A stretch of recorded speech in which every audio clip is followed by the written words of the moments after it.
Okay, Mesopotamia. Mesopotamia is a Greek word. It's the only Greek word you'll have to learn in a class on ancient Near East.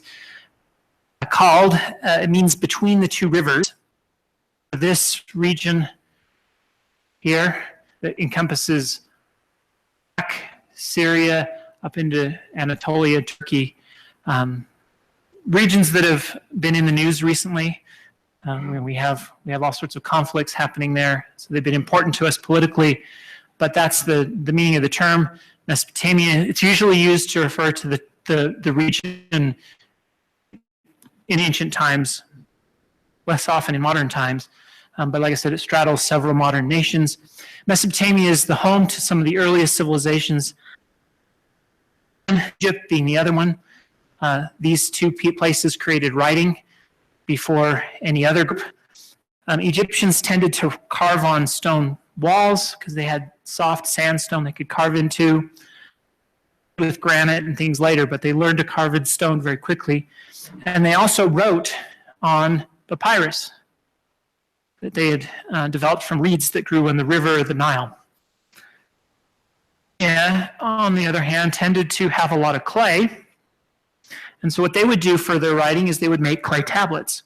And writing developed in Mesopotamia in a similar way to how writing developed in Egypt. It started out pictorial, and then it became increasingly abstract over time. And in its kind of end form, it forms what I like to call chicken scratch. Write in a clay tablet is not to draw a pretty picture, but to take a little stylus, bend on it, and make indentations. And you can see the indentation shapes full pictures, and they became increasingly abstract until you get this, where people are just making these wedges in the clay tablet, and you can make shapes of wedges depending on how you put the stylus in. You can turn the stylus over and make circle shapes. And it began with how many goats or sheep someone owes someone else. Very much how it started in Egypt. I won't go through the entire process of how writing developed, and I won't go through the decipherment. And I did that for Egypt. It was fun. A very similar story could be told for Mesopotamia, but we're not going to do that. The decipherment of cuneiform made a big impact on the culture. A century, Darwin had challenged the creation account with his story of evolution. Geography was starting to challenge stories like the worldwide flood. People were beginning to doubt the biblical accounts' historicity, and suddenly we could read texts that had biblical-related stories in them, and it created a firestorm and made a big difference in our culture and our cultural history. So it has this important background. We're not going to go through that story in as much detail. But David, what were you going to say? I was afraid you were going to ask that question. I believe it was in the early 1900s, late 1800s, and it was a gradual process. Because I didn't prepare the discussion on writing, I don't know the exact dates. I could have done that for Egypt, but if we want, though, we can look that up and we can spend some time on the writing. And I can even teach you to read a little bit of the chicken scratch. This is, by the way, the hardest thing I ever tried to do in my life. I spent half a semester trying to figure out Sumerian, and I gave up. It was really hard. Egyptian is easy, Sumerian is hard. And very much like Egyptian, it's syllabic, the pictorial thing, and then each picture became the syllable from that word, and then you could combine them to create as many. But you end up with more than 26 letters in your alphabet. You end up with one letter for all the different syllables you can make, which makes it incredibly complicated. Okay, so that's the place. That's the writing system. I want to do the history. This class is going to be on mythology, and I could do history, geography in a great deal of depth because those things do impact our understanding of mythology. And just very briefly run through the broad picture of the history so we can spend most of our time on the mythology. So just very brief introduction. Place we're going to talk about is Sumer. Of course, there was civilization and people living all over this place, But Sumer is the place that kind of coalesced into a nation and started writing first. And Sumer is this Eridu, Ur, Uruk, Lagash, Nippur, Kish. Those are the main cities that we tend to talk about in Sumer. Acadia was actually up here. It's a civilization that was a little bit further north. They actually, we tend to think of one in order. There was the Sumerians and then the Akkadians. And what really happened is they were there at the same time, the Sumerians and the Akkadians. But the Sumerians developed writing and kind of these city-state cultures first, so we get this. And then the Akkadians took over at a later date. So you notice these dates are very, very early, 5000 BC to 2000 BC. And by the end, the Sumerians are building very complex monumental architectures. This is the beginning of our monumental architecture and temple building in Mesopotamia. So like I said, today's mythology, we're going to come back to the temple building because it's a very interesting subject. But their temples tended to be these structures set up on pedestals. And we'll see this evolve. And then the Akkadians kind of took over. And if you look at the language progression, and this is why we think about it this way, Sumerian was first, and then the Akkadian language picks up afterwards, but Sumerian hangs around as a liturgical language for a long time after Akkadian shows up. So people are still reading ancient religious myths, even though they're speaking Akkadian to each other, and both of them are using the same script, so the same syllabic set of scripts to write. And one of the reasons we can read all this is because people were teaching Sumerian to their students in classes. We have these scribal classes where students would have these tablets where they would write the word in Akkadian, then they'd write the word in Sumerian next to it, and they'd create these little dictionaries. And it was practice for students. It had to be. And then these tablets were baked, and we take the students and use them to teach ourselves. So this creates another complication because gods have a name often in Akkadian that is different than their name in Sumerian. And so you end up with two names for all of the gods to make your life more difficult. After the Akkadians and the Sumerians, the Babylonians took over. This is what we call the Old Babylonian Empire. The Hittites were up in Turkey. And they've kind of united the Akkadian and the Sumerians. What's separate people, it's just a different city-state. In this case, the city-state of Babylon has ascended politically, and this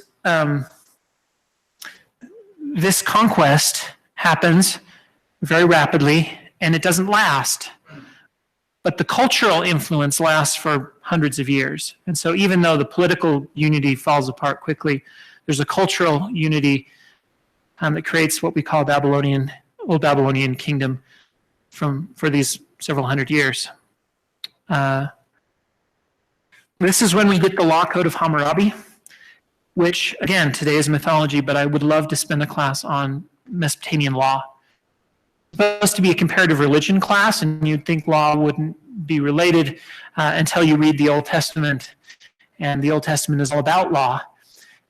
What you find is that in the ancient world, law and religion were not separate things the way they are in our religion. The Law Code of Hammurabi is this stela here that you can see. I've got a man standing next to it so you get an idea of how large it is. And on the top of it, from here to here, on the bottom is a set of law codes. And it's the sort of thing you'd find if you read Exodus or Leviticus, including some religious, ethical, or sorry, not ethical, but purity laws, and mixed in with secular laws like, if you kill a man and you're a nobleman, you any cattle to the poor man you killed. But if you're a poor man and you kill a rich man, a nobleman, then your life is forfeit. And so those are the sorts of establishing laws and penalties for crimes. In fact, this law code informs an awful lot of what we see in the Law of Moses. Some of the similarities and the differences are informative. So when the Law of Moses says an eye for an eye and a tooth for a tooth, we think of that as very negative. Right? It's all about revenge. Moses, it says, thou shalt not revenge. That justice is mine, the Lord shall repay. So what is the eye for an eye and a tooth for a tooth about? It's about even reciprocity for crimes committed, and it's intentionally in contrast to these earlier Mesopotamian laws where it wasn't even, where if I killed, again, if a poor man, a peasant killed a nobleman, he was put to death, but if a nobleman killed a peasant, he had to pay his family a cow. And so the law code of Moses was intentionally saying, we are different than this. We're balanced and we fair, and it's the same for everybody. There should be no respecter of persons in the law. And it's a reaction to the equality found in these earlier Mesopotamian myths and things. Go ahead, David. I just want to make a very quick comment. The Jewish interpretation is that it's saying that you pay for the loss. Nothing to do with striking out people. Now, this is a rabbinic interpretation. Some other rabbinic interpretation, there's actually some strong support for that in the text. So maybe even more, in a sense, extreme than what you said, right? It's not even about, harming anyone physically. It's about paying a certain price for That's correct. So what David said, for those who couldn't hear it, and David is correct, and he's also our rabbinic expert, so anything he says is probably correct. But in this case, yes, I've heard this as well. So the rabbinic tradition for the eye for an eye and tooth for a tooth is that you don't actually take out someone's eye, you make them pay the worth of an eye, and it's supposed to be, again, even reciprocity, but it's also supposed to be paid the value of the thing instead of actually. That's the original, or that's at least the rabbinic interpretation of the text. So what's interesting to me in this point is that if we go to this Babylonian kingdom period, we can spend some time looking at the law codes, and we'll do that later. And we can compare them. This is why they're interesting. We can compare them directly to the law of Moses and the Talmud, and in the Torah, because they are related to each other directly. This is again a theme we're going to sort of see, that in Mesopotamia and Babylon and these places really do impact the biblical story, and so they have something to say with the biblical text. And I know the biblical text isn't the only thing we're interested in this sort of broader group, but it is what is, I think, informative to our culture, because it's so central to our culture. It's relevant to see and when you find something that has so many tie-ins and implications, it's even more fun to watch.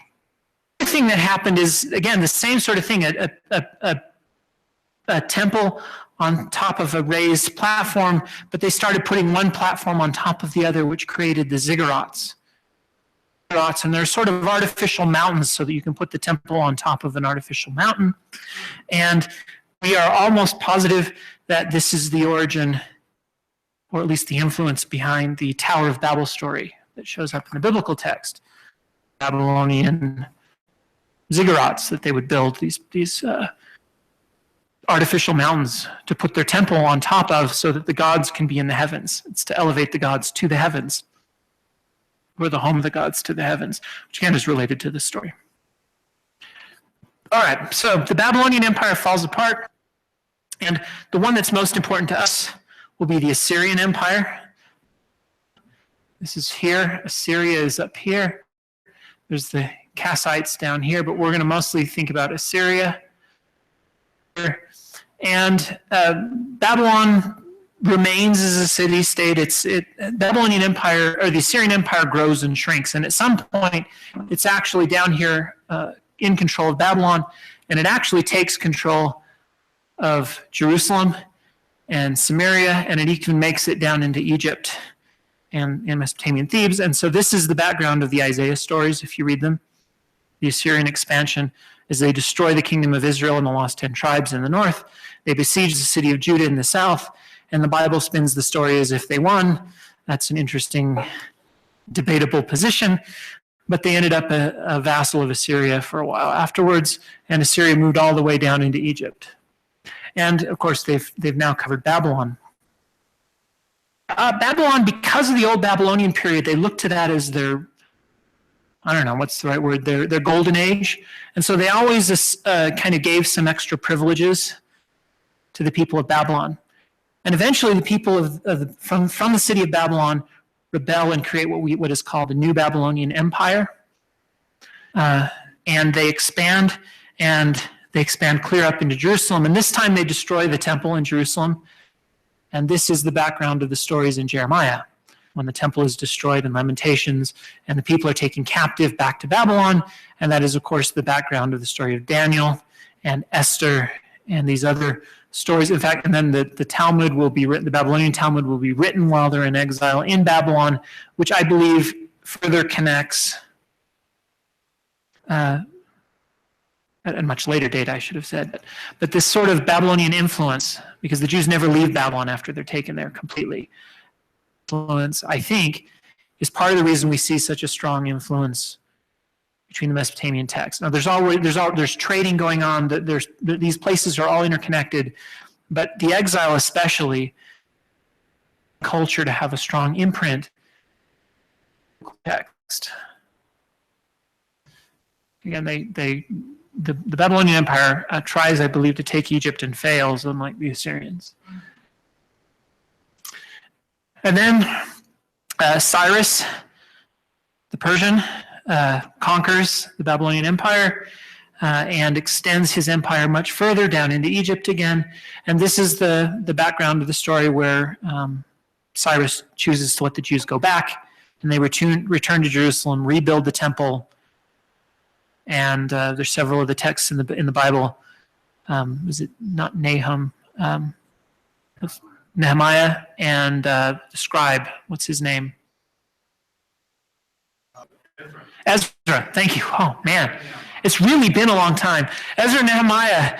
This is the background for Ezra and Nehemiah. That the Persian king, after he conquers the Babylonian Empire, allows a subset of the Jews to return to Jerusalem. They rebuild the temple, etc. And so now we have the Persian Empire.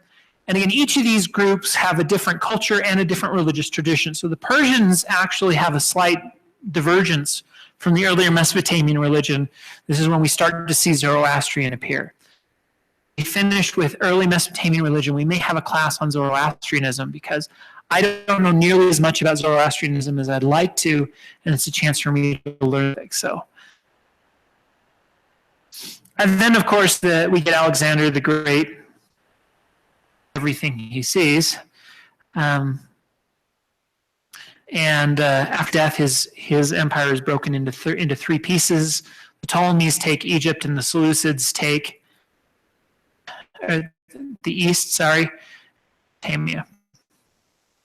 And then we get the Romans. It's a lot of history, a lot of different empires. It allows me to now talk about the deities. And when I say this is the Akkadian name, this is the Sumerian name for the deity, this is the Babylonian variation on this myth, in a kind of at least some sort of chronological order. Again, the details of the history aren't what really concerns us, but we need just enough of them to make sense of what we're doing. So, first I want to go through a god list, if I can, and just give you an overview of who these deities are. Now, Egypt has a lot of really great pictures of their deities. There are some of them in Mesopotamia, but they're a little harder to figure out who you're looking at and what you're looking at. Because the Mesopotamians, again, they carved the same statues in stone the same way. They did have statues in stone. I need to be careful how I say this, but they didn't have quite the same statue traditions, right? The same. That made it really easy for me to show you a picture of Ra or Isis. We have Anu or An. He's the creator god of the sky, and I don't know enough about the early Sumerian creation myths to dig up the story where he created the world, but we do know in the earlier creation myths, An creates the world during the Enlil, and he's the god of the wind, air, earth, and storms. And what happens is An Anu goes up to heaven and just kind of hangs out in the heavens. So if you think Egyptian mythology, do you remember what we told you about Ra? How Ra was involved, and then he eventually, during the story of the cow of heaven, he went up to heaven and lived in heaven, and he became less involved in the world's affairs and appointed a successor. And that's what we have here. Enlil is the successor. He's a storm god of wind, air, earth, storms. Storm gods tend to have this. This is Zeus. So there's a parallel to Greek mythology, again, where another god creates the world, but then Zeus takes over afterwards and becomes the successor. This is Enlil. It's not that he fights with Anu in this case. It's that Anu ascends up to heaven and just kind of leaves the world alone. Of course, he hangs out in the sky and he's a little more distant. I believe, and this is a controversial assertion, that this is what happens in the early Jewish religious tradition with El and Yahweh, that Jehovah. So El is the creator God who eventually kind of hangs up in the heavens and becomes more and more distant.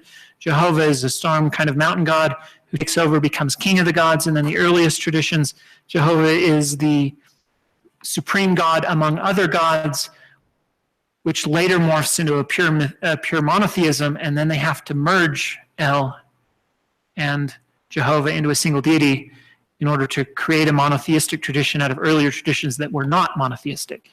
And so I would connect On to El and Enlil to Jehovah if I were map. There's some hints of that, by the way, in the stories of Abraham and Melchizedek. Melchizedek is a Babylonian sort of Canaanite of El, and El is a pre-existing Canaanite deity, just as Yahweh is a pre-existing Midianite deity. So that's Enlil. Enki is much more interesting. Think Loki,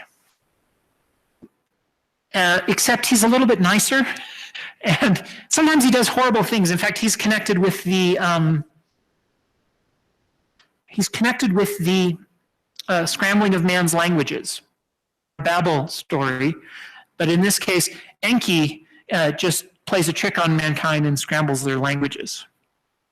Let's have a description of the confounding of languages, and Enki is responsible for that in that text. So Enlil is usually seen as a grumpy sort of king that you don't want to make angry. And he, on the other hand, is the guy that might come to help you, maybe, if you're in trouble. And we'll see that in the flood stories that we tell. So even though he's this god of mischief, he's also the god of craft, science, lore, knowledge, wisdom. So you can think Thoth, the Hermes traditions. So you remember the Hermes tradition from the alchemy lectures, and you remember Thoth from the Egyptian lectures. It's like taking Thoth and taking Loki and trying to stick them together, and you get a very interesting character. Ishtar is the god of love, beauty, sex, fertility, and war. Think Venus, Aphrodite, and you won't be too far off. And then we get Marduk, who's this god of water, vegetation, judgment, magic, and somehow later becomes a god of storms. And so he was originally this god of vegetation. He's the chief god of Babylon. So when Babylon takes over, Marduk supersedes Enlil. So the myths where Enlil does something, later on, the Babylonian versions of this, Marduk will do the things that Enlil. So let's talk for a second about the relationship between the gods and man in Mesopotamia. It's very different than the traditions we are familiar with, and even in cultures like the Hindu traditions we talked about several years ago. We had a class on the Hindu gods. There was a strong devotional aspect in Hindu traditions because you wanted to have an experience of the gods. You wanted to connect yourself with the gods. Religious experience was to climb that mountain and have that revelation and see the face of God and have that transcendent experience. And there's none of that in Mesopotamia. It's not a mystical tradition. It's not a sort of tradition where you want to have an experience with the gods. You want gods to leave you alone they'll probably mess up your life.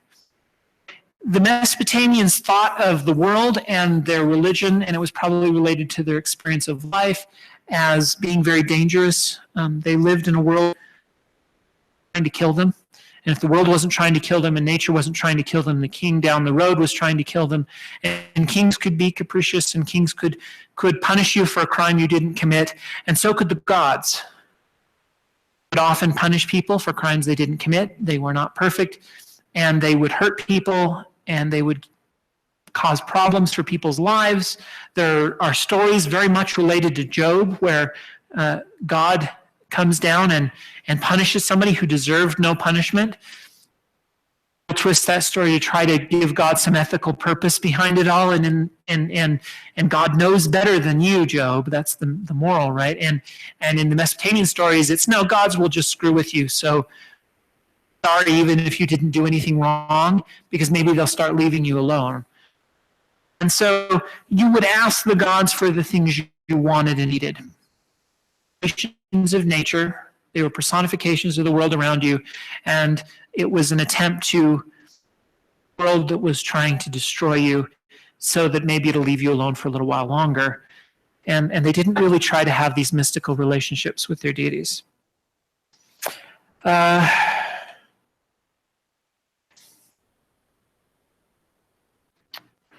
Let's talk for a minute about Babylonian cosmology. Again, this is very important, I think, for understanding biblical texts and the like. In Babylonian mythology, there's a firmament in it. This is also Canaanite mythology. You can see it in the Canaanite mythologies. And if you open the windows, it will rain. It is blue because it's made out of water. That's exactly what we saw in the Egyptian version of this.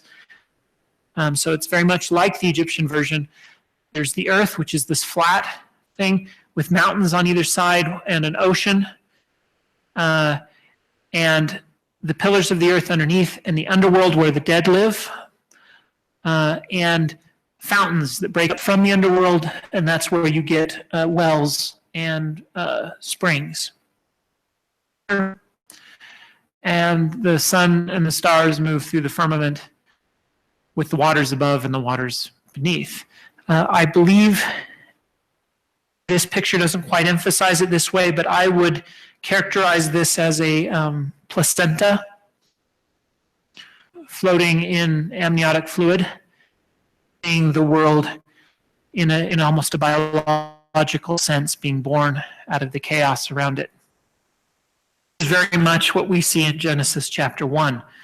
Most people read Genesis 1, most Christians especially will read Genesis 1, interpreting the text as if describing the universe as it really is in a scientific sense. And once you see this mythology and you learn the words, even, there's cognate words going on here for these different parts of the universe, and then you go back and you reread the biblical text, it's very hard to not realize that they have the same sort of cosmology. And they're describing the universe and its creation this way, because that's what they believed. First myth we're going to tell is actually a late myth. Unfortunately, we're going to work our way back. But the best creation story that I know of, and it's not the only creation story, there's a lot of them, but it is the most well-known because it was one of the first that they discovered. And the man who found this text, translated it, published it, I think it was called the creation, but like he named it something Genesis, the Mesopotamian Genesis. And it sold like hotcakes when he published his creation because everyone was interested in the connection between this and the Bible. And so it's very well known, so we'll tell this story. However, it is a story. It's a Babylonian myth. So if we are putting this in chronological order, the Sumerians, the Akkadians all had versions of this myth, and then the Babylonians told their version, and of course they slipped Marduk in, kind of under the sly. So this is a later development, but it's also the version of the story I'm going to tell, the earliest creation version. Yes?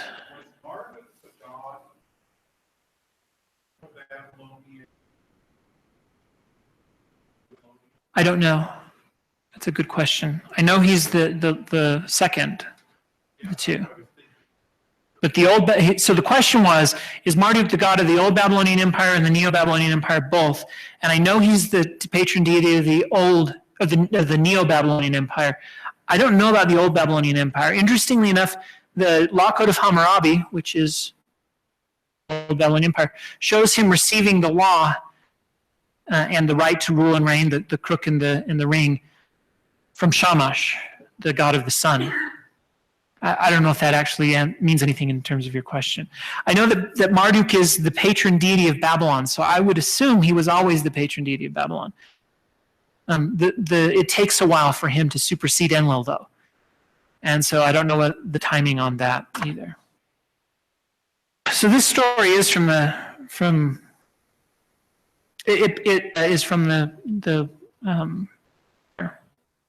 I believe the earliest tablets we have of this story are 700 BC, but we know it's older than that. But I think it goes back to either 1200 or 1000. All right.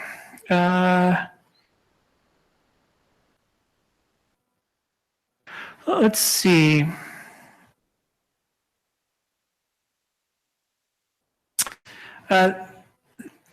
Okay, so the Enûma Eliš assumes two primordial deities, meaning deities who were there before the creation, who always existed. Apsu and Tiamat. Apsu is the god male of fresh water, and Tiamat is the goddess of salt water. So think Genesis. In the beginning there was deep, and darkness was upon the face of the waters. So we start with water. Both of them agree. And then they get together and they have children. Now, if you look at Mesopotamia, you have the rivers of fresh water, male, spilling their seed into the gulf of salt water. So you can understand the genders here. There's male spilling seed into the female, which is the salt waters as the rivers flow into the ocean, and out comes children. In this case, we get Ea, who is or Pinky, and a bunch of other friends. And Ea, of course, being a trickster, among other things, they immediately throw a party. And they start making a lot of noise. Now, this is a theme we will find repeated. They made such a clamor. That phrase is actually in the Hebrew Bible as well. The Lord made such a clamor, and that sort of thing repeats. But these people are making such a clamor that Apsu and Tiamat are just beside themselves. And they're just thinking, maybe it was a bad idea to have kids. Let's kill them. That's a great idea. And so Apsu decides to kill the kids. The noise. And Tiamat says, no, let's not kill the kids. They're my kids. I don't want to kill the kids. And Apsu says, no, we're going to kill the kids. Tiamat says, no, we're not. And you can imagine the first couple in need of counseling. Ea is warned that Apsu's coming to kill them. Being the god of wisdom and magic, among other things, he casts a spell to sleep and promptly kills him. Becomes the god of fresh water. Remember, I noticed listed fresh water as his list of things he's a deity of. Well, he killed Apsu, so he takes his place, I assume. I assume that's how that happened. And then according to the Babylonian version of this story, he has a child named Marduk, who is a storm god. You'll notice Enlil isn't in here anywhere. So Tiamat wakes up and Apsu's dead. And Tiamat thinks, dang it, I was sick of my kids, but I didn't want to kill them. I'm not killing Apsu either. My husband just got murdered. Revenge for my dead husband. And she decides now to kill their gods and Marduk. They think, we can't, what are we going to do? How are we going to stop this? They're all going to die. We can't fight Mother. She's all powerful. In fact, she takes one of her children and raises him up to be the king and puts him in Apsu's place, which of course is in challenge to Ea and Enlil, depending on which version of the story you're reading. And so up comes Marduk. And Marduk says, I'm kind of cooler than my dad. I can around and make storms and things. I'm kind of cool that way. I'll fight Tiamat for you. And all the gods say, that's great. Yes, go fight Tiamat. And he says, on condition, I become your king. And Ea and Enlil, you all step aside for me, and I become the king of the gods. And they say, well, we're going to die if we don't, so go ahead. So Marduk says, great, I will fight Tiamat if I get to become king. And he fights Tiamat and kills Tiamat, cuts her body in half, and from half of her body he makes the sky. Body he makes the earth. He makes some of the stars and the moon, and remember how all this works. It's fairly deep, graphic, and gruesome. And then after all this, he sets the stars in the sky, sets them in their motion, and creates the world's first calendar. Calendar will be important. Now, this story is not just a neat creation story. It was read every year at the Akitu festival, which was the New Year's festival. So when they celebrated the New Year, they would read this story. Today's class is mythology, but I want to sort of whet your appetite for what's coming. We'll have another class on Babylonian rituals and divination techniques. And the way they divined the future, celebrated the new year, is related to this story. You see, he's setting the stars in the firmament to be signs to tell you when the year is coming and when to plant your crops. And that's exactly, again, what we see in Genesis. God sets the stars in the sky to be signs to people to tell them when to plant their crops, etc. And so he sets the calendar, decrees the destinies for what will happen, and then the point of worship is, among other things, to try and get him to decree those destinies in your favor. So every year the destinies are recast, and the king celebrates. And you can imagine this is a great way for the king of Babylon to establish his right to rule, because it's a story that, among other things, establishes Marduk's right to rule among the gods. And the Babylonian king would use it to re-cement, in a ritual sense, to re-cement his right to rule. So we'll go through ritual practices and the ritual use of the mythology later. But you have to know the story first. So this is the story, and then later we'll get in their rituals. But again, just as with Egypt, there's an ongoing scholarly debate about what came first. Did the ritual come first, and the myth was created to explain the ritual, and the ritual was created to reference the myth and put the myth into practice? And my answer in Mesopotamia is very similar to my answer in Egypt, and that's yes. Each other in a circular way, and pieces built on other pieces in a self. Creation of man. This happens, again, part of the Enûma Eliš, but it also happens in the earlier stories, so I'll try to tell you both versions. In the Enûma Eliš, it's Marduk who creates man. Either that, or he gets Ea to do it under his direction. So he either does it or it's done under his direction. I can't actually tell which. But either way, they create man from the blood of one of Tiamat's followers, Kingu. Kingu is the god who Tiamat sets up as her new king to take Apsu's place. Well, after they kill Tiamat, then they kill Kingu. So Marduk, if you think about it this way, Marduk creates the world from Tiamat's body, and he creates mankind from the blood of Tiamat's new husband, Kingu. So we're both, the world and ourselves are both created from this battle with Tiamat and Kingu. In the older versions, Enlil does it. Well, in the older versions, the way this works is Enlil, he's the king of the gods. So he's the grumpy one, remember I told you about? He's the grumpy one. And he is a king, and so he's the archetype of kingship. In fact, the kings of different countries would come to his temple, king. So he's the god of kingship because he's the king of the gods. This is the person that Marduk is trying to replace. And he ordered all the other gods to do some work for him. Clear canals and build stuff and make palaces. And the other gods are like, we're gods. Why are we building palaces for you? And they get annoyed, and they actually do a kind of rush on the palace, and it's kind of the first recorded instance of a peasant uprising. Well, in this case, it's a deific uprising against the king of the gods, and they're really annoyed with him. And They run on his palace, and Enlil says, okay, we'll figure something out. Don't get hasty here. And Enki makes a suggestion. What if we just made somebody else to do all the work for us? And Enki then creates man, again from blood, the blood of, I believe, the blood of Kingu. Enki then creates mankind. And in the Babylonian version, the Enûma Eliš, Marduk either does it or he orders Enki to do it, depending on the version again. So these don't have a single story. There's lots of versions of them. It sets man's place. Man was created to be slaves for the gods. This is, again, very different from the Genesis story, where mankind is set to rule over the world. Mankind was created as a labor-saving device for the deity. Okay, so you have a bunch of slaves, and the slaves become too numerous.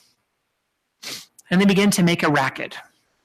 Now this is very much related, I think, to the Exodus story, where the Hebrews became too numerous and the Pharaoh decided he had to do something about it. But in this case, the slaves became too numerous and they started making a racket. It was up in the Exodus too, only it's the slaves making a racket to God, asking them to free them from the bondage to the Egyptians. But so we have slaves and a racket. We have all sorts of themes repeating. And the slaves are like, and Enlil's like, I don't like the noise. Let's kill him. Which is ironic, because to do to them, and they rebelled against Tiamat and tried to save themselves from being murdered because they were making a racket, and now they're in charge, and they created this slave labor, and the slave labor is making a racket, and they want to kill them to get them to stop making such a racket. And so it's almost a what goes around comes around. Perhaps, I'm not sure. Anyway,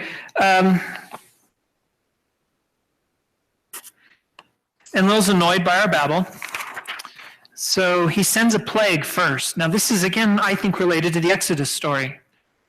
You remember in the Exodus story, God starts sending plagues on the Egyptians so that the Egyptians will let the Hebrews go, so the Hebrews will stop making a racket for deliverance. And in this case, on the slaves to get the slaves to shut up. And it's a plague, but it doesn't help. And now, in fact, they're sick. And so because they're sick, they're praying to the God for deliverance from the plague that the God sent to make them shut up. And it's even more loud, it says, and it bothers him even more. So he's made the situation worse. So then he sends a famine. And by the 7th year of this famine, and I think the reference to 7 years of famine is relevant to the Joseph story, but after 7 years of famine, the people turn to cannibalism, and social order is breaking down. But even so, Enlil fails to destroy man. And the reason he fails is because Enki just keeps sending them help. I mean, Enki created man, and whenever God tries to destroy them, Enki kind of slips in and helps them out in a way to survive. I like to think of this as the Prometheus story. Again, comparing this to Prometheus is relevant, I believe. Helps man and spares man from the other god's wrath. So Enlil says, well, if the plague isn't going to work and if the famine isn't going to work, I'm just going to drown them all out. Gosh dang it. So Enlil decides a flood. So this story should sound very familiar. So, except, now notice the differences. In the Genesis account, why does God send the flood? The people. It's the immorality and the sins of the people that cause God to decide to send the flood. It's almost like they're justifying God. In this story, God sends the flood because he's annoyed by our noise. If you're not trying to present God as an ethical being, because the world is unethical, and God is the personification of the world and all the troubles that come, then you have no reason to try to justify there is no problem of pain, there is no problem of evil, and you don't have to try to make God into a moral being. You just admit that he's a capricious that's all. And they stare that reality straight in the face. So Enlil decides on a flood, And he orders all of the gods in his court to not help this time.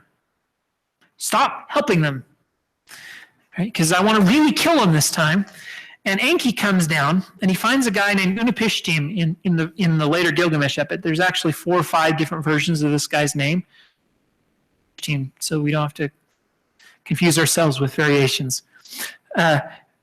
Enki comes down, and he says, Utnapishtim, you might want to listen to this, but I'm not talking to you. And then he turns to the wall. I love this story, and he says, oh, wall, Enlil is really mad at us, at the humans, and he's going to send a big flood and drown them all out. Wall, if you want to live, I think you should build a boat. And I think you should take 2 of all the animals and put them in the boat so the animals will live too. The flood's going to destroy us all. Utnapishtim, you weren't listening to that, were you? Okay, good. And then he leaves. And Utnapishtim is like, man, I got to build myself a boat. So he builds a boat. Again, this should sound very, very familiar. And then the water comes down. And by the way, the anecdotal story is that when the first guy who cracked the language, who translated this story, and read about God commanding him to build a boat so that he wouldn't die in a flood, he started ripping off his clothes and running around the room naked because he thought it was so exciting. I've never been excited or been moved to do that in my excitement, but that's the way the story goes. Anyway, so the flood begins. Utnapishtim goes into his boat, and it rains for 7 days and 7 nights. Actually, I think what they usually say is 6 days and 7 nights. Say that. Everything happens for 6 days and 7 nights. So 6 days and 7 nights of rain. If you look at the Genesis story, there are 2 different versions of the flood narrative.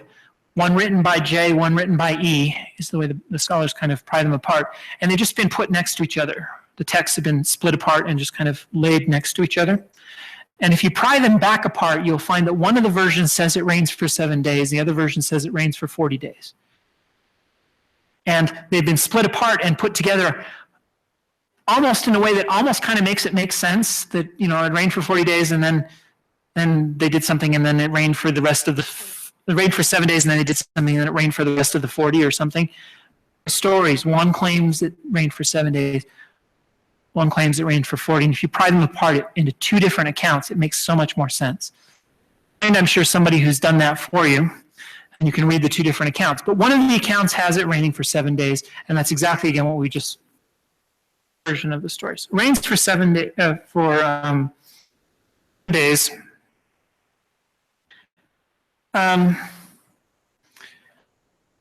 Then he finds himself stranded on the top of a mountain. So he lets out birds, a dove, some other bird that I just spaced it, and a raven. And when the raven doesn't come back, he realizes out of his boat, he offers sacrifice to the gods, and the gods come down, and all the gods are looking around going, man, we just killed all of our slaves. That was dumb, because now we're going to have to work again. And so the gods decide, we are not going to kill the slaves again. And facet of kind of the gods theology, again, another one that shows up in the Bible, but it tells us something, I think, about how the real kings worked. And then he had a council. And so it says the council of the gods met, and they kind of went to Enlil and they said, look, we're not going to stop it. We like our slaves. Utnapishtim had survived. You're not going to punish Enki either for helping him survive by talking to the wall. You're not going to punish him. We're glad he did that, so stop it. And apparently the council has a certain amount of power over the king. And there's a promise made that God won't destroy mankind anymore. So birds, sacrifice, promise not to destroy man anymore. It's all in there. Okay. The 17th century BC is the earliest text of the flood story we have. There's a lot of these flood stories from Sumer, from Akkadian, from Babylon, from Assyria. This is a story that shows up everywhere, and it's a story that's repeated in the Epic of Gilgamesh, which we'll tell in a bit.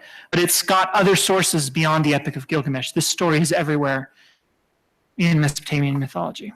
So the parallels, we've got a boat, we got saving the animals, we got a flood lasting 6 days, 7 nights, stranded on the top of a mountain, releasing birds, a dove swallow, and a raven. For sacrifice, the God's promise never to destroy mankind. And then at the end of the story, this guy's given eternal life. That's a variation on the biblical account. Noah dies, but this guy is promised that he can live. Now, the patriarchs live a long time in the biblical story.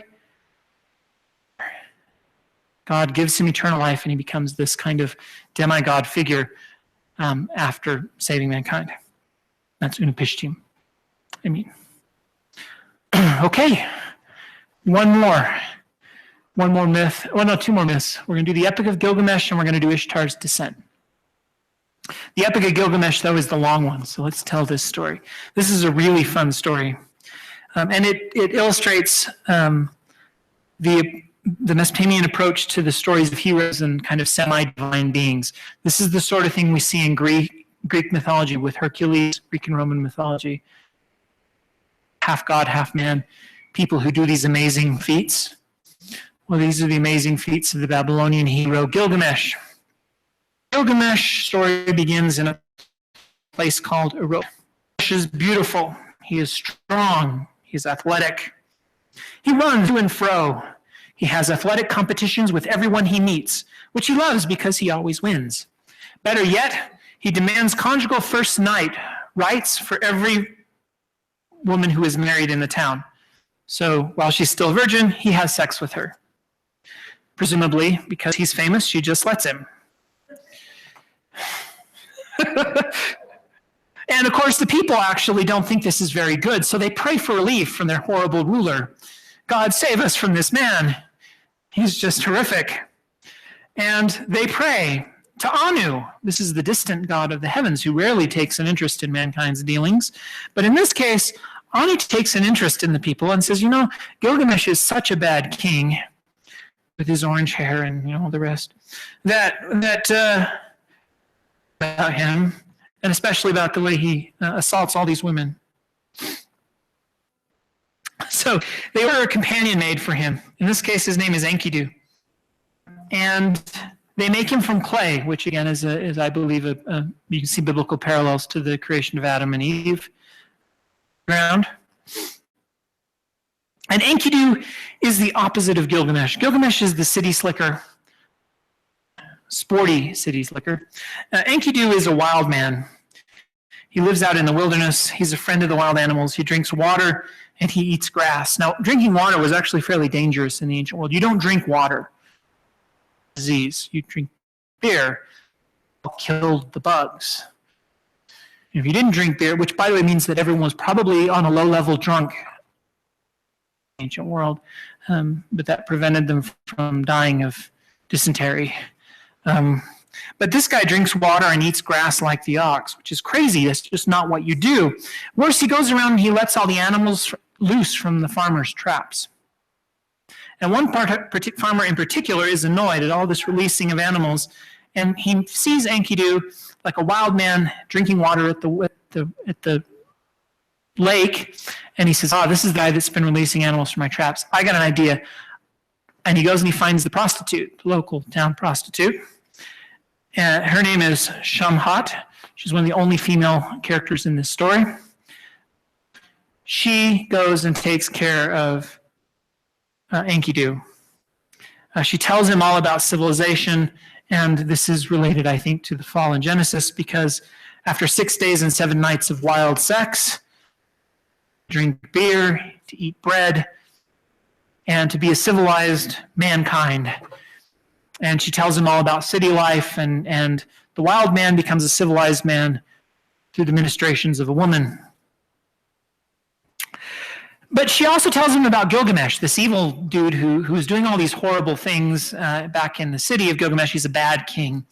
And she says, we need to do something about this bad king. And Enkidu is thinking, I'm a pretty strong, buff champion. Why don't I go take care of Gilgamesh? I'll save all the people from the evil king Gilgamesh. So he goes to the city. He's stammered by the big city. Think Crocodile Dundee. he's seeing New York for the first time, and he's this city bumpkin, but he's got the girl, so it's she shows him the way. Lundy. It's like almost like every story that can be told has already been told. So anyway, and he finds Gilgamesh, and of course Gilgamesh does what he always does. He challenges everyone to an athletic competition, so they wrestle, so they fight.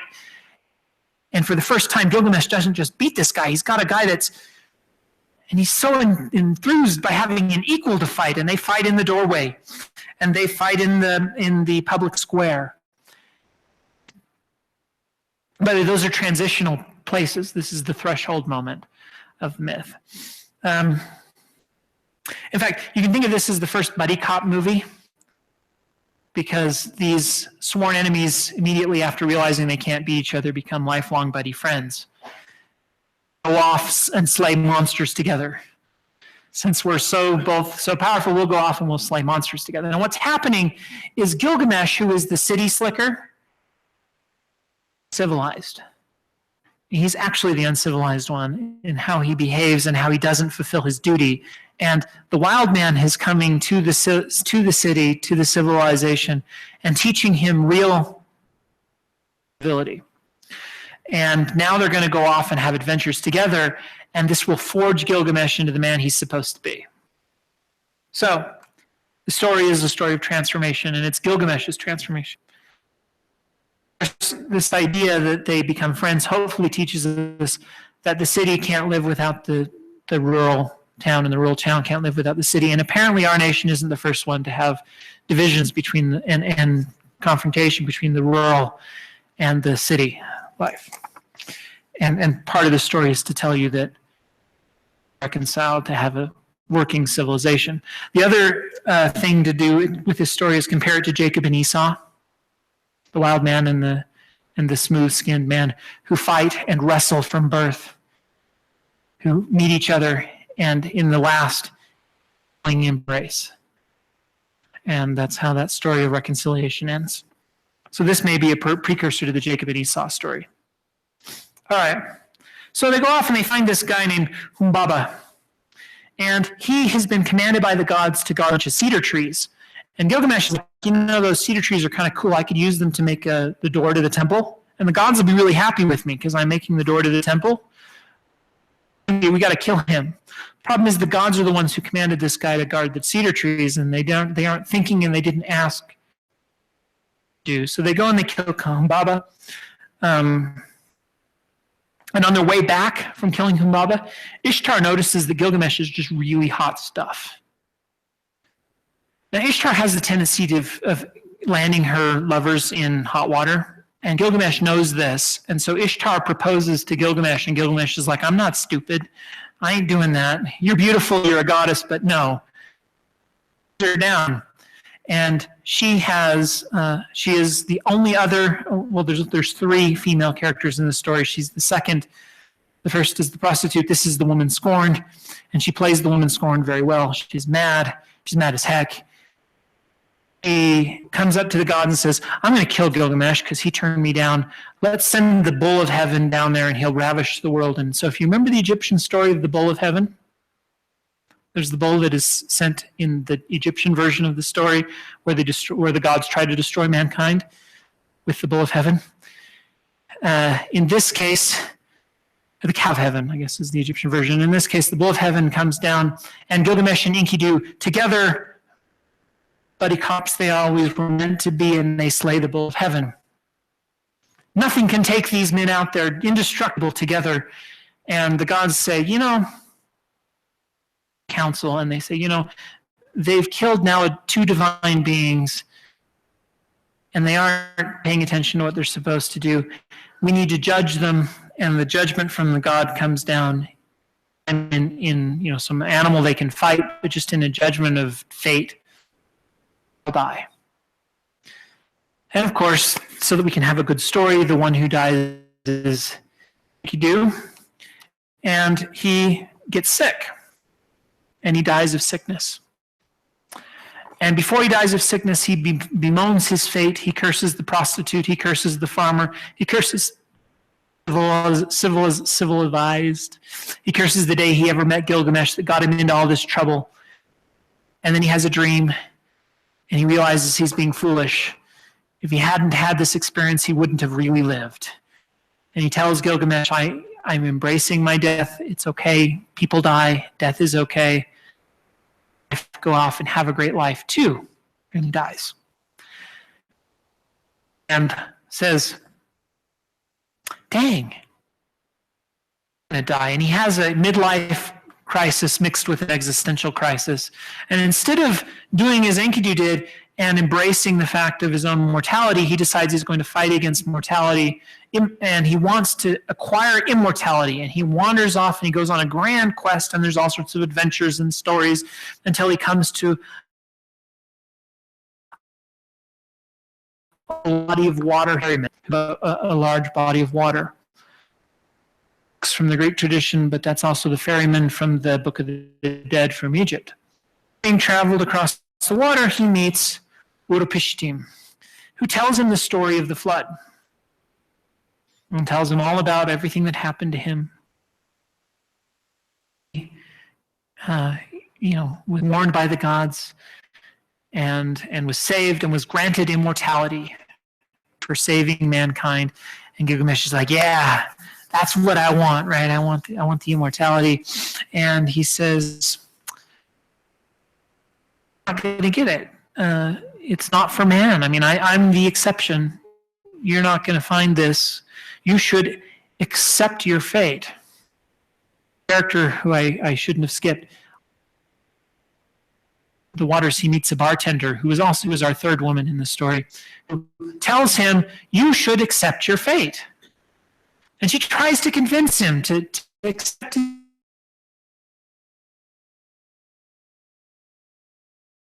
his fate, accept the death, live life. I've written an expression of carpe diem that I'm aware of. Live life. It's the same answer Ecclesiastes gives.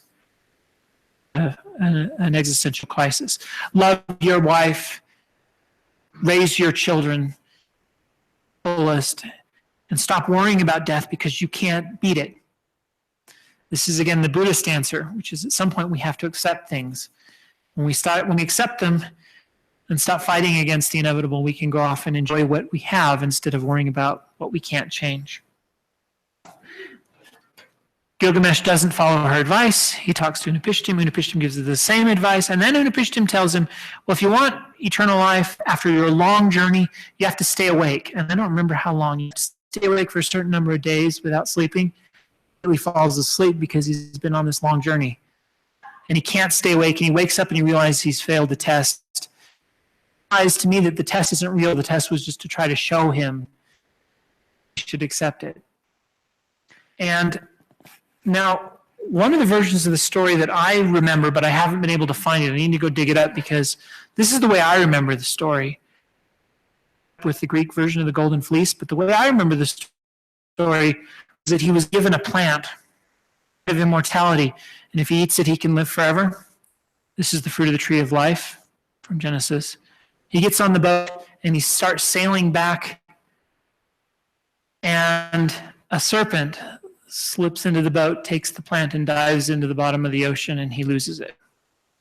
Snake from Genesis, stealing away the fruit of the tree of life, and for stealing away eternal life. So the version of the story that I read in preparation for this class had to do with the falling asleep. But I know I've seen that other version somewhere, and I'm going to have to go track that down because that's the version that sounds a lot more like Genesis to me. And I'm going to have to go figure out why I couldn't find that one this morning and the way I remember the story. And maybe I've confused it with the Golden Fleece story, but I need to go track that down for you. And when I do, I'll try to let everyone know when I find, because that, again, that fairly direct parallel to Genesis story, if it's really there. But that's the way I remember the story.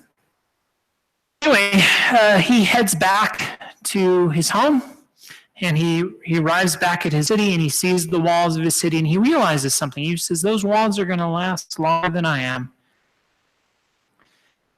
And I've been avoiding my duty. I've been avoiding my family. I've been avoiding my children. and I've been avoiding all this stuff to go out and fight monsters and be a hero and live forever, and I'm not going to live forever. I should live my life. And he goes back into the city and becomes a decent king.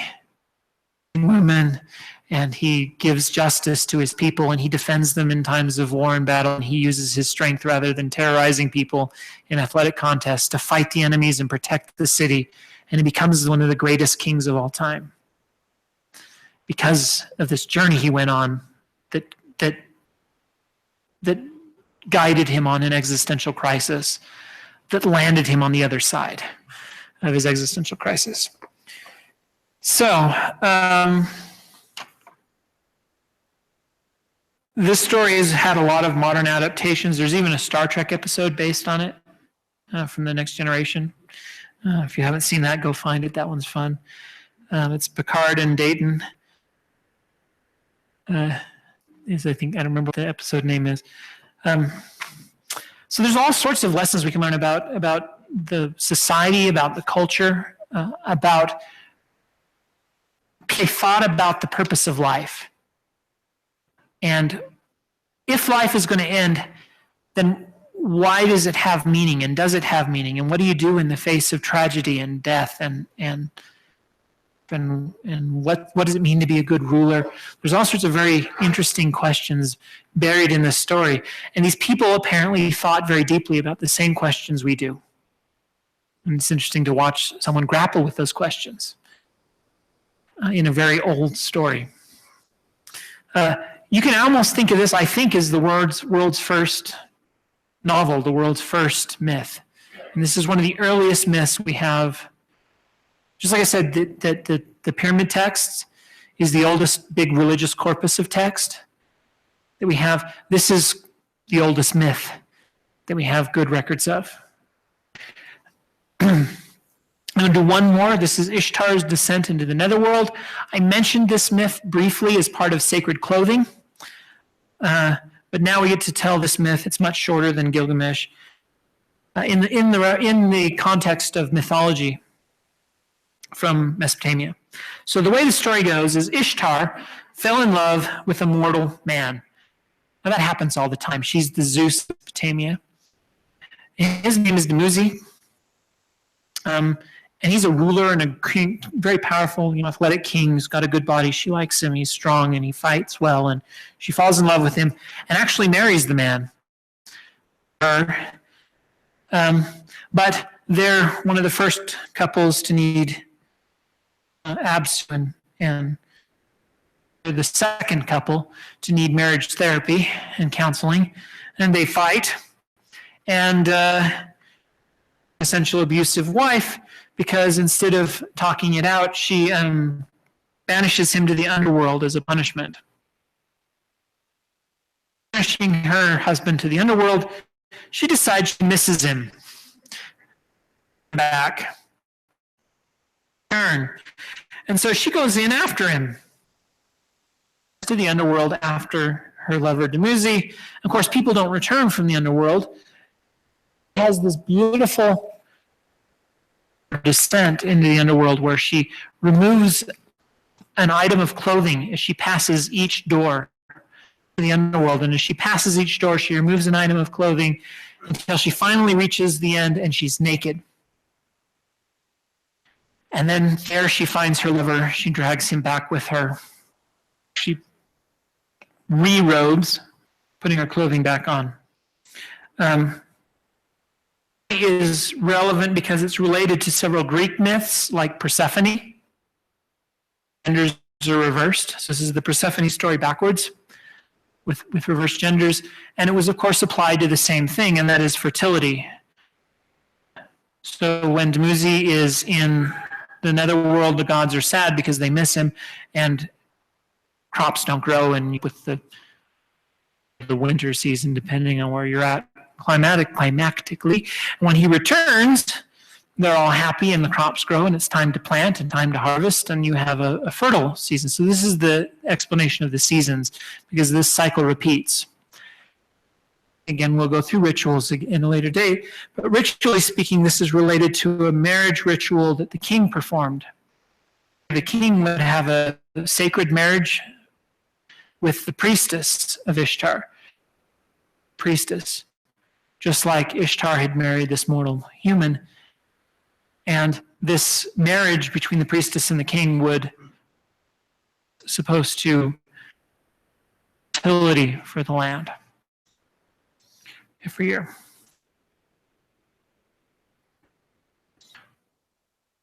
Let's talk about similarities and differences. All the way through this, I've compared things to the biblical text. There's a lot that's similar here that's worth comparing, that are very clearly different. Creation. In the creation, Tiamat and Marduk and the other gods fight, kill each other, rip each other's bodies apart, and create a world out of it. In the Genesis account, God speaks, and it is so. He who creates the world, and he does so in a peaceful manner by speaking. There's all sorts of similarities we've talked about, the wars and all of that, creating order from chaos, but the mechanism whereby that happens is very different. The Babylonians create order from chaos by violently imposing the world through warfare, etc. In Genesis, God creates order from chaos by willing it to be so. Reasons for the flood are different. For example, they try to make God a moral being. The Hebrew Bible is interested in making God a moral being if they can. That we're always told, but somehow justifying God's behavior in a way that it's not just because God is ticked off at people because they're too loud, reason for his actions. So they impose a moral reason on an earlier myth that had no moral reason behind it. By the way, I think is impossible to do. I mean, you just can't justify the flood. It can't be morally justified. People have tried, and it creates all sorts of problems. And when we realize the earlier version had no moral justification, it just makes so much more sense. I think the most interesting difference is the reason that man is created. I mean, man is a slave in Mesopotamian theology and mythology. He was created to be a slave. That was his entire purpose. And the gods and the kings used that story to justify their own rule over each other. The kings rule over man, and you're here to serve me and build me a palace. And the Genesis account is very different. Mankind's created and then given dominion of being there to be a slave to some higher power. The purpose for which God creates man isn't spelled out in Genesis, but if we imply it from the rest of the text, it's very different. And for the same reason. The serving God are still there, to slavery, to deity are still there. Worship, etc. I think the best way to see and interpret the similarities and differences. There's a lot of different ways that's been done. I think my favorite, though, and it accounts for both the similarities and differences, is that these myths were told by a people who were familiar with stories. The Genesis stories and the Jewish people who told these myths were familiar with myths and stories, but they disagreed with them. You can almost see, I think, the Genesis account as a polemic to take issue with the Babylonian worldview.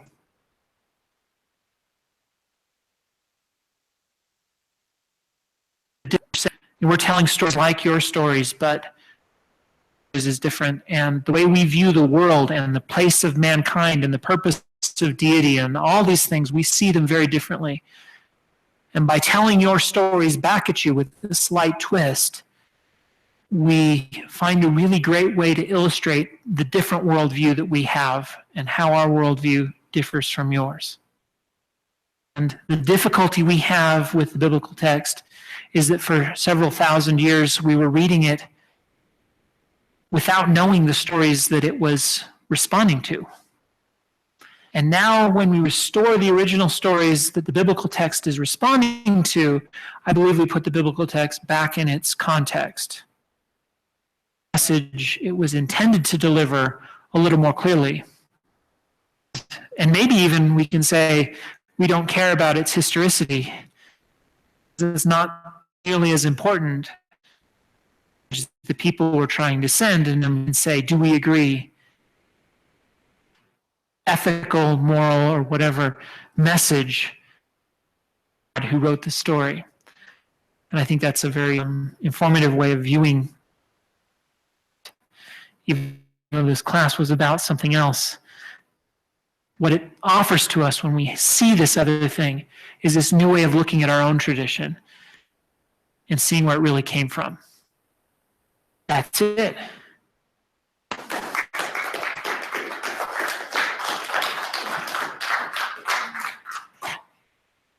Do we have any burning questions? And now I may not be able to answer them if I don't know the answer this week, or not next week, next month. Go ahead. Observation. The hostility with which the gods can interacted with humans in the Mesopotamian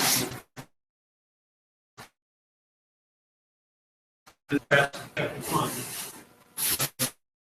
There's real conflict, whereas Mesopotamian religion spoke. And I guess that sort of view of conflict at the heart of reality then persists on into the polytheistic religions that come later in Greece and Rome. So Genesis stands in contrast to that. As a scientist, personally, and I'm interested in the history of science, it's interesting to speculate on how a scientific worldview might ever have, who were not able to see as an essential,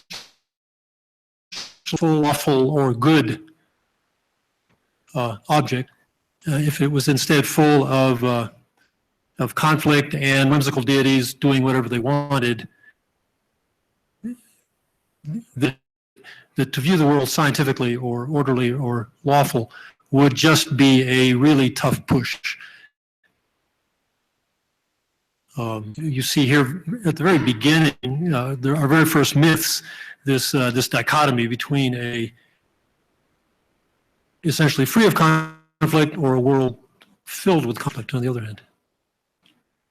That's an interesting question, and whenever you do a what if, I don't know how to answer. But I think there's at least a relationship of some sort between the concept that God out of laws and order, and the early scientists who sought out that order in the universe. So we know from the writing scientists that they were inspired by their religious beliefs, that they expected to be there because of what God was. And if you speculate that what would a culture who didn't think God was like that do, they would have had to have found different motivations than the ones expressed by people like Newton, for example. But I don't know what that would have resulted in for Dick. But at least we know that some of the motivations of the earlier scientists would have been stolen from them, I think, in this worldview. I think that's accurate. I have read or seen that there actually was a physical geological event that caused a huge flood in Mesopotamia.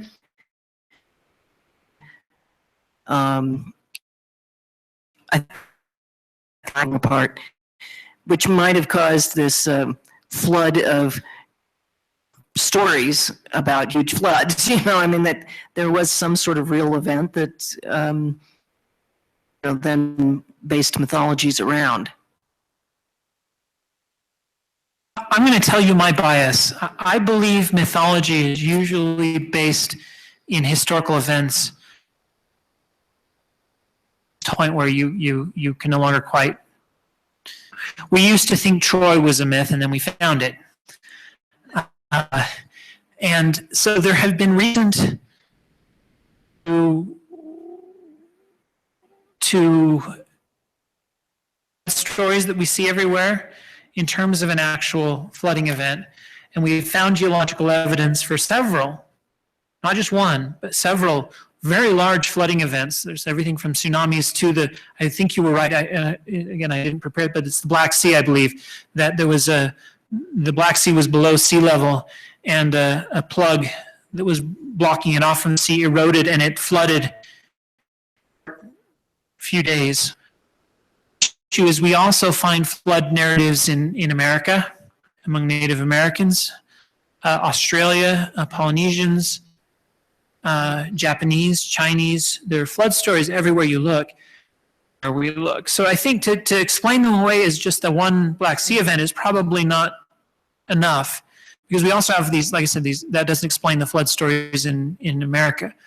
But the fact that really large floods happen every once in a while, tsunamis happen every once in a while, and people pass those stories on because they're very traumatic when they happen. I mean, the 2005 tsunami, leaving that event, leaving, especially if you thought it was a mythical punishment from the gods, you could expect, disasters are seen as acts of will of the gods. If that happened, that would leave myths that would last for thousands of years. 2005, right? And so I think that there are flood events behind these stories. Now, whether someone actually built a boat or not is unknown, but it wouldn't surprise me if someone happened to have a boat when a flood came by and they're like, hey, but the details in this particular story, I believe, show from the Mesopotamian version, which is older, into the Jewish version, and whether the Mesopotamian version is then borrowed from earlier is still, but I don't think you can use the idea that it was a real flood to take away from the idea that the Mesopotamian version influenced the Jewish version, in my opinion. David? Okay, I have a fairly specific question. So, the Genesis story that's very important, it's actually repeated, right, is that the human being, because that's who's created first. It's not someone with a name, right? Adam, and be clear what the God says, let us make a human being. Because the human being is to be created, but B'Tselem Elohim, image of God. Now, I have read that in the Mesopotamian tradition, but in materials we have from the land, right, which is where Israelite as being in the image of the God. An important element that's in the image of God. But I'm wondering, because the phrase is so important, I'm wondering if that shows up, as far as you know, in the Babylonian narratives, phrase or something close to it. In the Enûma Eliš, it doesn't. And I don't have to read the whole thing to do that, because just before I came here, there was a commentary on the lack of that phrase that I was reading. It's not there. Because it's one of the differences between the Genesis account and the Babylonian account. In the Genesis account, mankind is created in the image of God, which gives man a special place. In the Babylonian version, mankind is created to be slaves of the God, and no mention of his image is present. That doesn't mean that there isn't a Babylonian connection to the phrase, though, I think. The place it shows up is for the king, as you mentioned, and the other place it shows up is for the idol. The idols are the images of God. And so I believe there's something very specific going on when God says, make no graven image, but then it says mankind is created in the image, related to the Babylonian practice of making graven images and claiming that they are in the image of God. In other words, what the Babylonians would do to those statues after they created them is the same thing the Egyptians would do. They would wash, clothe, anoint, feed the statues of the deity, and that's how they would take care of the image of God. And in the Hebrew tradition, the way you take care of the image of God is you care for your neighbor. There's a Christian reference to this, but it's from an earlier Jewish source, which is, when you're in the service of your fellow beings, you're only in the service of your God. If you've done it unto the least of these, my brethren, you've done it unto me. those ideas come from this concept that mankind is created in the image of God. And so the way you serve, temple service and household service, the God isn't to make an image of him and serve it, it's to serve your fellow man. Polemic, again, of the Jewish concept of we're going to disagree with the Babylonian worldview. We're going to use words that and myths that the Babylonians are familiar with way to illustrate our disagreement with their approach to life. There was one other hand. Oh, let me bring the mic. These are more comments on floods. My understanding with respect to the Black Sea is they've actually gone down under the ocean and found down there. So it's pretty clear that it was. A comment with respect to the Americas, which you probably know, is I used to live in the Palouse Valley in Washington State, below Lake Coeur d'Alene. Very interesting geological structures around that area, consisting of islands throughout. And for a long time, nobody knew how that was formed until they discovered, started flying around, and they looked down and they said, "Oh, it's a flood." And Lake Coeur d'Alene actually flooded when the ice age went away. So. Yeah. One of those plug things is one, yeah. Okay. Anyone else? All right. I'll see you next month, and we'll try to do ritual Mesopotamia. And I'll try to how long that's going to be, and we may throw law in, or we may have a separate class. I'll have to figure that out. Thanks for coming.